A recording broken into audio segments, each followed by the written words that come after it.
Kamusta mga tol? Nakakatakot ang rest back ni Victor Wembanyama mga tol. Ang dami talagang in-improve no? Pre-season pa lang nagpapasiglab na kagad. Dabay tirahin na natin yan. Pero bago yan, at tsara muna tayo. Focus lang sa goal.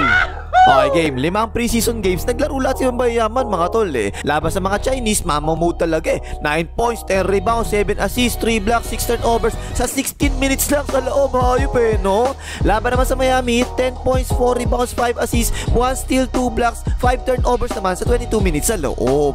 Laban naman sa Utah Jazz, 22 points, 7 rebounds, 3 assists, 1 turnover sa 16 minutes lang sa loob. Tapos unang laban nila sa Pacers, 27 points, 11 rebounds, 4 assists, 3 steals, 10 putata, 7 turnovers naman sa 25 minutes sa loob. At yung pangalawang laban sa Pacers kanina, 17 points, 12 rebounds, 1 assist, 1 steal, 4 na putata at 4 na turnover sa 17 minutes lang sa loob. O ito yung mga laro niya ha. Huwag na natin tingnan yung laban sa Chinese kasi mahirap naman yung Chinese team na yun, di ba? Dito na lang kagad tayo sa laban sa Miami Heat. Ito, gusto ko talaga to kasi ang tumawa sa kanya rito, si Bam Akinnuboyo. Ayan, malakas yung pensa yan, di ba? Ayan, tignan nyo, tinanggap nga lang yung bunggo oh. Nakataas kamay pa rin no? Pero natirahan pa rin ni Wembanyama, patay ka dyan. At simula pa lang mga tol, makikita mo na kagad yung diskarte. Galing sa labas talaga yung atake palagi ni Wembanyama no? At mas mahilig siya ngayon sumalaksak kesa dati. Ayan, Marlo Aquino, under the kilikili layup. Wala naman yan.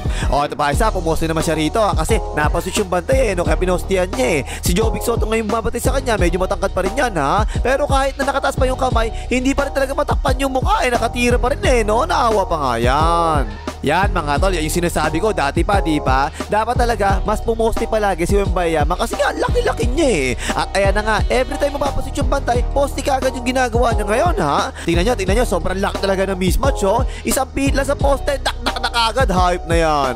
Tapos meron siya tinira dito ng dalawa. Ang hirap talaga ng tira niya, top shot talaga Hindi naman bad shot kasi nakita naman talaga niya yung bakal Pero top shot talaga yung tira, ang hirap talaga, baldog na nga. Pero pag yung mga ganyan tira mga tol na ganyan, na master niya, nako pa wala na, finish na talaga. Ibigay niyo na lang yung pusta, ang hirap niyan, ayaw na, uwi na lang tayo. At yung nagustuhan ko naman sa larong ito mga tol, isang beses lang siya tumira ng 3 points sa buong laro ha. Kasi dati ko pa sinasabi yan, di ba? Bawasan dapat niya yan portrait, tungkab na nga. Kasi laki-laki niya, di ba? Dapat talaga, mas maraming tira niya sa loob talaga dapat. Tulad niya, tingnan mo, pick and roll, kita nyo naman, di ba? Walang niya mo yan, patalikod pa dak-dak! Yun nga lang, syempre, sa mga salaksak niya, tulad niya, tingnan nyo, iipitin talaga siya palagi, di ba? Pagtutulungan talaga siya ng depensa O yan, nice defense si Khalil Guerrero, so taas kamay lang no? Paos, pasitan. Kaya natuwa talaga ako nung nakita ko itong mga to kasi dinodobo team siya rito pero nakita niya kagad yung iniwanan nasa corner na libre no? Nice pa sa corner, open niya, portrait, patay ka dyan. Kasi for sure mga tol, kung sasalaksa siya palagi, kadalasan talaga, ganyan talaga yung mangyayari. Double din talaga siya palagi kasi nga, malaki nga siya, diba? Tapos medyo hindi pa ganun katigas yung dribble niya, diba? So dapat talaga, marunong siya mamasa ng mga ganyan. Tinira na nga, portrait, patay na naman. Kahit siguro kalahati lang mga tol, kalahati lang ng skills ni Joker sa passing, pwede na talaga kung meron gano'n si Wembanyama Well, nakapasa naman siya palabas Open na naman niya, portrait, patay na naman. At dito sa laban sa Miami Heat mga tol, 5 yun ako yung turnovers, ang dami At karamihan talaga doon, dyan galing sa mga ganyan. Kapag sumalaksak siya, tapos inipit siya, tapos ipinasan niya, ayun, tapo ng sabaw. Kaya dapat, asahan talaga niya palagi, idodouble din talaga siya palagi no? For sure naman talaga, meron training na ginagawa sa San Antonio Spurs sa mga ganyan kasi for sure, idodouble din talaga siya palagi ng kalaban, diba? O yan, pinasa pa nga palabas, tapo ng sabaw. Tsaka dapat mga tol, mas maaga ng konti dapat niya ipasa. Tulad niya, tingnan niyo to ha. Dito pa lang dapat, sa ganyan pa lang, pasa na dapat palabas, diba? Ang dami na dyan Pero ang ginawa niya, idiniretso pa rin niya. Walang niya dami tuloy, tingnan mo Nakatapak na nga siya sa sahig, tsaka niya ipinasa, traveling tuloy, tapo ng sabaw. At tapos meron din siya nakuha 2 putata rito ha. Yan yung sinasabi ko dati pa, diba? Taas kamay talaga dapat na ganyan. Hindi yung mayaman Nakataas yung kamay, nakatapak pa yung sa sahig, nakataas na agad yung kamay, diba? Bago pa siya tumalon, nakastretch na yung buong katawan niya. Ganyan dapat mga tol, para walang delay yung pagtaas ng kamay mo. Inabot na nga baos pansitan. Yung isa naman, galing naman sa tulong sa loob. Tingnan mo, akala na sumalaksak, libre na siya ayan, bigla sumulpot si Wembanyama. Walang yamo taas Sa ibabaw ng square, inabot yung bola baos pansitan. Yan mga ganyan yung lagi ko pinupuri kay Wembayayaman, di ba mga tol? Kasi yung basics talaga ni Wembayayaman, solid talaga yung foundation niya eh. Kaya kita niyo, backshot muna siya, di ba? Kaya yun, gumanda tuloy yung pwesto niya. Madali na niya nakuha yung rebound. O kaya pa isa, ito, perfect example talaga to eh. Kasi kung yung ibang players siya na sat pada tulad ng Lolo Bron, titingin kagad niya sa bola, hindi na ba-backshot yan, lalapit kagad sa ring yan para makarebound sila, di ba? Pero si Wembayayaman, tingnan niyo mabuti. Hinarangan niya muna yung pumapasok sa loob, tsaka niya ngayon kinuha yung rebound. Ganyan dapat yung maganda. Hoy, like mo ha, ano na? Isa pa yung lang, kahit pag epekto sa kita dyan eh. Mag-like ka na! Tapos dalawang beses nila nakatapat ang Pacers eh, no? Mamaw na mamaw talaga eh. 27 points tsaka 17 points dun sa dalawang laro. Pero malupit dito ang mga tol, 9 out of 13 sa field goals at 7 out of 9 sa field goals. Ang total niya 16 out of 22 sa field goals sa dalawang laro ha. Tapos walang sablay sa free throw, 9 out of 9. Walang yahanip eh. Double-double pa siya pareho, 11 rebounds sa unang laro, tapos 12 rebounds sa pangalawang laro. At meron pang kasamang 4 na butata. Tapos ang dami talaga nakakatakot na ginawa niya rito mga tol eh. Ayan yung isa, tingnan mo, ang walang yamo. Nakalabaw eh, no? Sina Pietro ni Shaquille, tak-tak!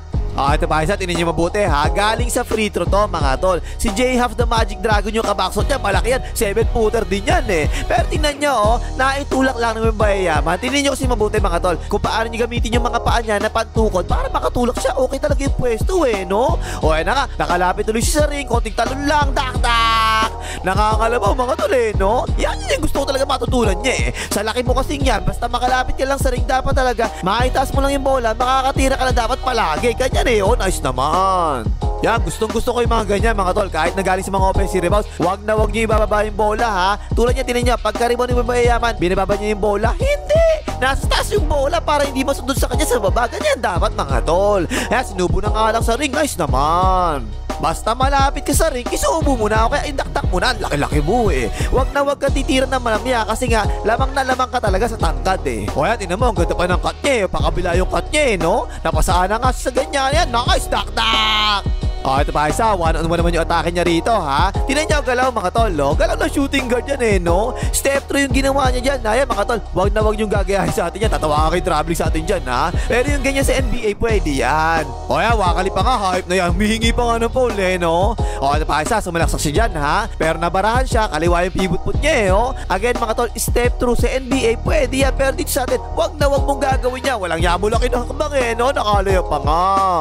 Ito, gusto ko itong play na ginawa na ito ng Spurs kasi style dangkan itong play na to mga tol eh. Pin down screen tapos biglang seal na ganyan, diba? Pakidangkan yan dati eh. Kasi kapag napasahan sa ganyan dati si Duncan, wala na, ilista mo na talaga, shoot na kaagad yung ganun eh. Dapat ganun din kayo Wembayayaman, diba? Lapit na yan eh, pabanda yan. At napansin ko, yung tira na yan mga tol, medyo madalas nyo ginagawa yung wakali na yan ha. Basta tinan nyo, parehas na ginawa niya eh, no? Kawawa talaga yung kalaban kapag na-master niya yung kanyang wakali.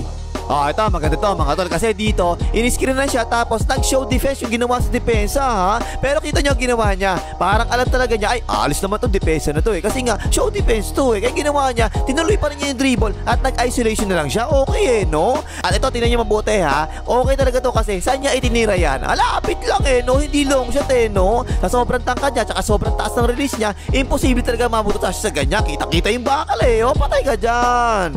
Yan mga tol, improvement din yan eh, no? Gustong-gusto ko talaga yung ginagawa niyang ganyan eh. Wag na siya titira ng long shot kasi last year, ang dami talaga long shot na tinitira nito eh. Eto, tingnan nyo, isang dribble lang tapos pull up na kagad, ang lapit na, diba? Ganyan dapat Wembayayaman. Pag yung ganyan kalapit talaga, na-master niya, nako po, pwedeng talaga na yan yung maging signature shot niya.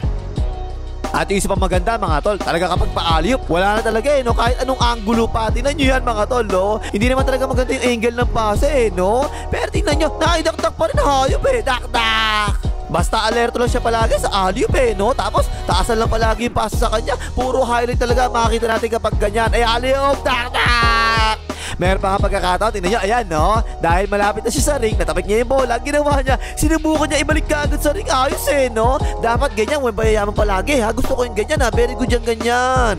At again mga tol, tumira siya ng 3 points pero hindi talaga marami ngayon eh. Sa unang laro, 2 out of 3 siya sa 3 points. Ayun yung isa, walang yamo. Step back sa 3 points yung ginawa. Portre, patay ka dyan. At ito yung isa pa, tingnan mo, nagbababa siya ng bola. Ayos siyang lapitan ng bantay eh, no? Ayan, sila Pietro yung taga-UP, binuwain na kagad. Portre, patay ka dyan. Sa pangalawang laro naman, isang beses lang siya tumira ng 3 points. Pumasok naman. Galing sa offensive rebound to, pumiki pa nga muna. Ayan, may lumipad eh. Tsaka tinira, Portre, patay ka dyan.